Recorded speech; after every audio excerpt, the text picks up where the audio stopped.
Halo sobatku sebangsa dan setanah air, para pecinta film namun mager nonton panjang-panjang.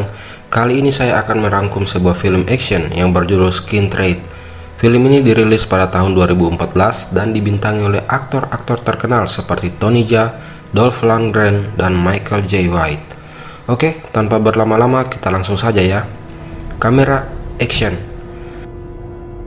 Adegan pertama memperlihatkan seorang gadis desa yang masih lugu dan yang baru memiliki bulu halus akan pergi ke sebuah kota untuk merantau dan mencari penghidupan yang layak di kota Phoi Phet, Kamboja. Setibanya di terminal, anak gadis itu kemudian dijemput oleh seorang omong asing lalu membawanya pergi dengan sebuah mobil, di mana di dalam mobil tersebut sudah ada omong lain yang menunggunya. Kemudian dia diberi sebuah minuman yang faktanya sudah diberi obat bius. Alhasil, dia kemudian pingsan dan dibawa ke sebuah tempat seperti gudang. Kenyataannya anak gadis itu ditangkap oleh mereka dan akan dijual, dan juga akan dijadikan sebagai wanita pengencrot bagi para om-om nakal.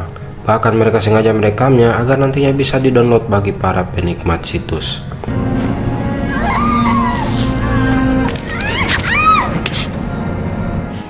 Di sisi lain, diperlihatkan seorang polisi Kamboja yang bernama Tony sedang menyamar dan masuk ke sebuah hotel dan berencana ingin membeli seorang anak gadis yang masih MHM untuk dikencrot kapan saja. Namun bos sang penjual wanita kencrot itu justru menyuruh Tony agar melakukannya sekali di depan mereka. Wow. Mendengar hal itu, Tony akhirnya berpura-pura akan melakukan permintaan bos kencrot itu, namun berbalik menghajar para makelar wanita di tempat itu hanya dengan sebuah ban pinggang saja, dan kemudian menjatuhkan bosnya dari lantai tertinggi di hotel itu. Tony pun akhirnya membebaskan anak gadis itu serta memberikannya sejumlah uang. Scene berpindah ke sebuah restoran di mana ada sebuah keluarga mafia yang sedang merayakan ulang tahun anaknya yang bungsu. Ayah mereka bernama Viktor Dragovic serta anak-anaknya Goran, Ivan, Andre, dan Janko sebagai anak angkat. Usut punya usut, mereka sekeluarga mempunyai bisnis menjual gadis-gadis muda untuk dikencrot oleh om-om nakal. Di sisi lain, di sebuah kantor FBI mereka sedang membahas mengenai perdagangan manusia yang dikendalikan oleh Dragovic, di mana Dragovic mencuri gadis Asia Tenggara dan kemudian menjualnya ke bagian Eropa, dan bisnisnya ini memiliki omset sampai miliaran dolar loh. Seorang agen FBI bernama Nick berencana akan menyergap aksi Dragovic bersama seorang agen perdagangan manusia bernama Red. Akhirnya Nick dan rekan timnya mulai memantau keberadaan Dragovic yang akan melakukan transaksi di kapal Cambodian Star. Terlihat Dragovic dan anaknya Andre telah tiba di lokasi. Namun setelah Dragovic membuka salah satu kontainer yang berisi asetnya, didapatinya semua anak gadis yang akan diperdagangkan sudah mati dan bahkan sudah busuk. Dragovic pun akhirnya marah dan menghajar anak buahnya itu hingga menyuruh Andre untuk membunuhnya. Namun Andre kelihatannya tak mampu melakukannya dan akhirnya ayahnya Dragovic menggantikannya dan menembak anak buahnya itu. No, please.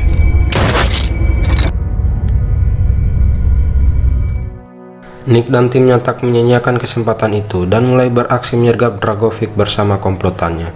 Hingga terjadilah aksi tembak-menembak di pelabuhan itu dan terlihat Red sedang melumpuhkan seorang komplotan Dragovic. Tak berselang lama Nick akhirnya berhasil menembak Andre, putra Dragovic, dan tewas di tempat itu juga. Melihat putranya telah tewas, Dragovic sangat terpukul dan akhirnya menyerahkan diri kepada Nick.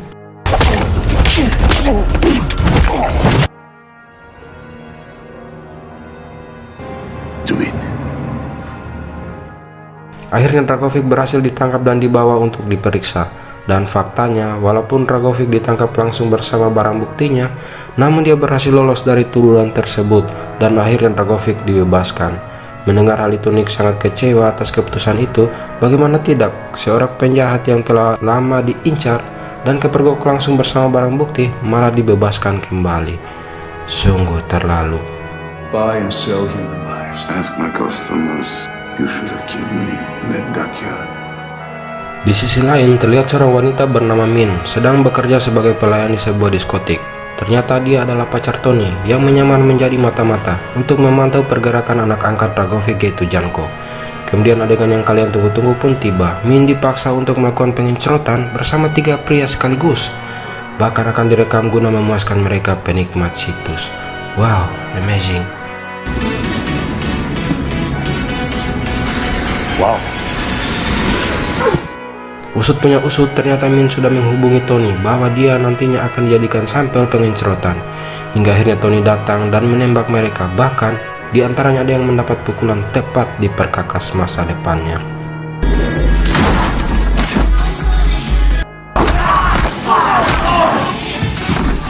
Scene berpindah kepada Nick yang baru saja tiba di rumahnya selesai kantor, menyempatkan diri untuk menemui bahkan bercanda dengan putri satu-satunya itu. Terlihat Nick sangat menyayangi putrinya itu yang bernama Sofia dan juga Rosa yang adalah mamanya Sofia. Adegan yang kalian tunggu-tunggu pun tiba. Papa dan mama Sofia akhirnya bertarung di atas kasur. Nick tak menyangka ketika tengah malamnya para anak buah Dragovic akhirnya melepaskan sebuah rudal ke kaca jendela kamarnya, hingga membuat rumahnya hancur. Bahkan mamanya Sofia akhirnya tewas di tempat akibat luka parah yang didapatinya. Terlihat Sofia masih hidup namun dibawa oleh mereka yang nantinya akan dijual sebagai gadis-gadis cerot-cerotan.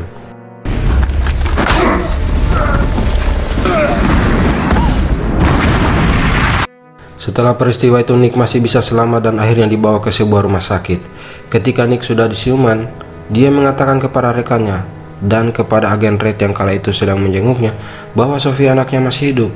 Namun kekecewaan terpancar dari wajah Nick karena perkataannya itu tidak sedikit pun dipercaya oleh mereka, hingga membuatnya terpaksa lari dari rumah sakit walaupun lukanya belum sembuh total.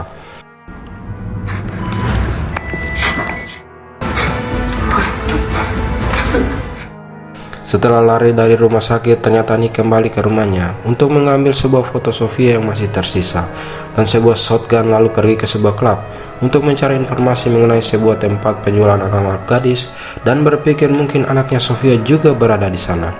Namun sesampainya di sana dia tak mendapatkan apa-apa, hingga membuatnya geram dan akhirnya meledakkan klub itu dengan sebuah bom molotov.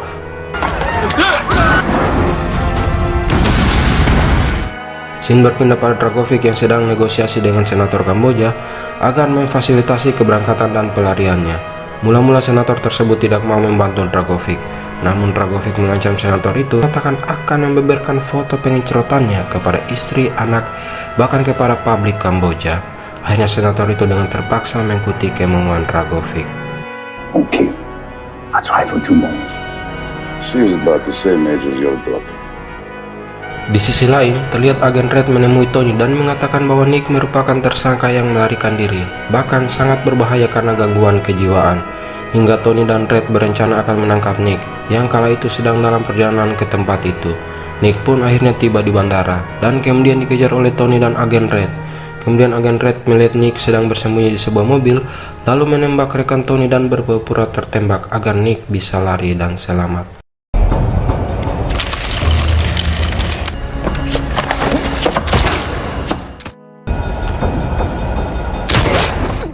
Mendengar tembakan, Tony langsung lari menemui rekannya, namun hal menyedihkan pun terjadi. Rekannya sudah tewas dan agen Red terlihat lemas karena terkena tembakan sendiri. Lalu agen Red mengatakan bahwa Nick yang melakukannya karena sekarang Nick sudah menjadi gila. Kayaknya agen Red ini ingin mengadu domba ya. Mendengar akan hal itu, Tony naik pitam dan langsung mengejar Nick dan terjadilah aksi kejar-kejaran di daerah itu.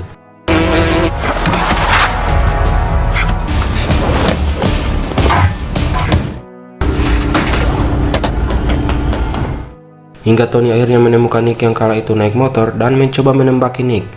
Namun sialnya, Tony kehabisan peluru dan akhirnya dia menahan Nick dengan caranya sendiri. Nick pun terjatuh dan mereka pun akhirnya berkelahi. Tony yang memiliki postur lebih kecil terpaksa harus menerima kenyataan. Dia dilempar oleh Nick ke sebuah mobil hingga bahunya cedera. Hingga Nick pun berhasil pergi menggunakan mobil.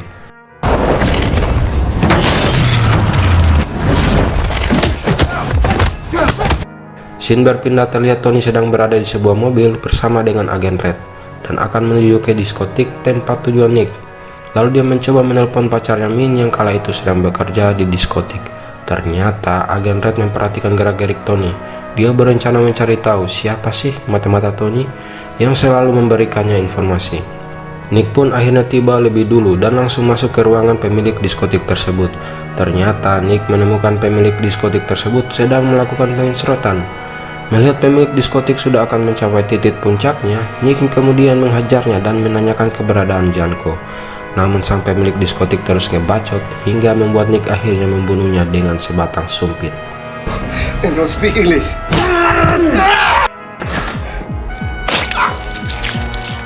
Terlihat Tony dan agen Red tiba di lokasi dan langsung mengejar Nick di antara rumah-rumah warga. Nick yang sudah terpojok akhirnya menyandra pemilik gudang padi dan mengatakan kepada Tony bahwa dia tidak membunuh rekannya dan dia hanya ingin mencari keberadaan Dragovic. I didn't kill that cop. I just want Victor.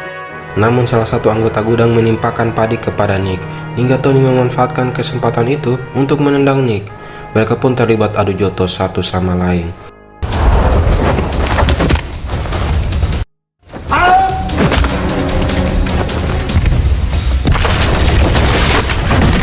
Tony terus mengejar Nick dengan tendangan-tendangan mautnya hingga Nick terjatuh. Dan siapa sangka, ketika terjatuh Nick mendapatkan sebuah pistol dan mengarahkannya kepada Tony. Namun Nick tidak menembaknya, melainkan hanya menembak pembatas listrik dan kemudian lari meninggalkan Tony. Kejadian tersebut membuat Tony bingung, karena jika dia psikopat, pasti dia sudah menembaknya. Agen Red datang dan membantu Tony berdiri, namun sambil diam-diam, dia mengambil ponsel milik Tony. Pengkhianat nih agen Red. Setibanya di diskotik, agen Red memeriksa daftar panggilan Tony dan bermaksud mencari tahu siapa mata-mata Tony yang selalu memberikan informasi kepada Tony. Alhasil, agen Red akhirnya menemukan orangnya. Ternyata dia adalah Min, pacar Tony. Melihat akan hal itu, agen Red akhirnya menghubungi Ivan, salah satu putra Dragovic, dan memberitahu bahwa ada mata-mata di diskotik yang dia kendalikan. We'll send someone for her now. Found out who's leaking the information to the police. Terlihat Nick sudah tiba di sebuah pergudangan tempat Janko, sang anak angkat Dragovic, menjalankan bisnis haramnya. Nick bermaksud ingin bersembunyi bersama para gadis-gadis yang disandra. Namun salah satu anak buah Janko mencoba menceroti anak-anak itu, hingga membuat Nick naik pitam dan langsung menghajar mereka, yang pada akhirnya sebuah tembakan terlepas dari seorang anak gadis dan membuat seluruh anak buah Janko terpusat ke tempat itu. Faktanya Nick menemukan puluhan anak gadis yang disandra oleh Janko, di mana akan dijadikan gadis pemuas nafsu para om-om Natskal. Hingga Nick menembaki semua anak buah Janko di tempat itu, Janko yang sudah terpojok mencoba untuk melarikan dan meminta bantuan Ivan dan Goran. Namun sialnya, Ivan malah menembak Janko. Father would never. Ternyata Tony juga mengetahui lokasi Janko melalui CCTV di diskotik. Hingga dia berangkat dan tiba bersama agen Red. Akhirnya Tony bisa menodong Nick. In a month. I told you I didn't kill him. Dan tetap menuduh Nick telah membunuh rekannya waktu itu. Nick akhirnya menceritakan semuanya bahwa itu semua merupakan rencana licik si agen Red. Mengetahui bahwa kelicikan telah terbongkar, agen Red akhirnya menembaki mereka berdua dan mencoba untuk kabur.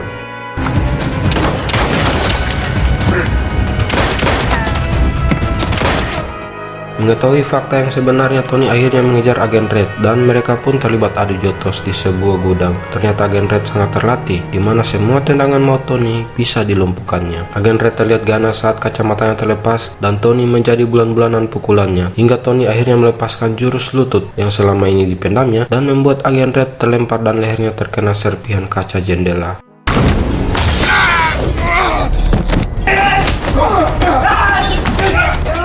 Tak puas dengan itu, Tony akhirnya menembak si agen Red tersebut.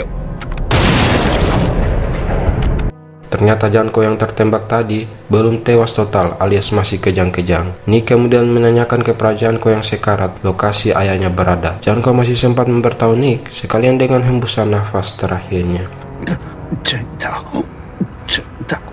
Tony dan Nick akhirnya memahami situasi yang sebenarnya terjadi dan bersama-sama menuju ke tempat Dragovic berada.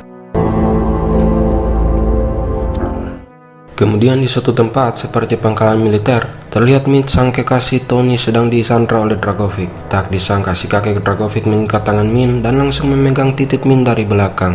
Hahaha. Namun setelah memegang titik Min, Dragovic malah menamparnya dan mengatakan bahwa Min sudah merupakan barang rusak dan tak layak jual. Loh. Kemudian terlihat senator Kamboja yang sedang mempersiapkan pelarian Dragovic menggunakan helikopter, dan saat itu juga Min akan dieksekusi oleh salah satu anak buah Dragovic. Namun tak disangka-sangka, sang pangeran datang menyelamatkannya. Bahkan helikopter yang akan ditumpangi Dragovic akhirnya meledak karena terkena rudal yang diluncurkan oleh Nick. Goran pun tewas terkena rudal dan tersisa Ivan dan ayahnya beserta beberapa anak buahnya. Nick dan Tony pun terlibat aksi tembak-menembak dengan mereka. Ivan langsung menodong Min kala itu dan menyuruh Tony untuk menyerah. Ternyata Tony sudah mengajar Min beberapa jurus bangau hingga Min terlepas dan Tony langsung memanfaatkan kesempatan itu dan kemudian mematahkan leher Ivan dengan jurus lutut legendnya.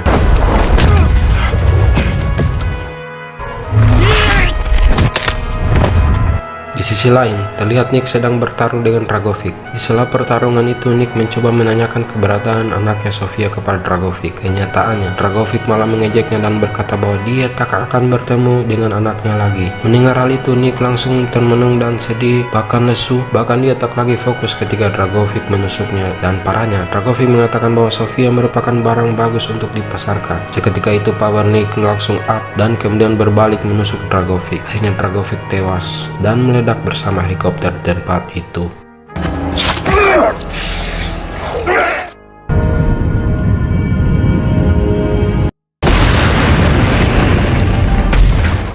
Nick, Tony, dan Min selamat dari peristiwa tersebut. 4 minggu kemudian mereka bertemu dan Nick mengucapkan kata-kata perpisahan kepada Tony dan Min, serta menitip pesan untuk memberinya informasi kalau Sofia anaknya masih hidup. Nick akhirnya pergi dan meninggalkan mereka. Don't ever lose hope, Nick. Tamat. Jika menghibur, silakan subscribe, like, dan share video ini. Sampai jumpa di film-film berikutnya ya. Terima kasih.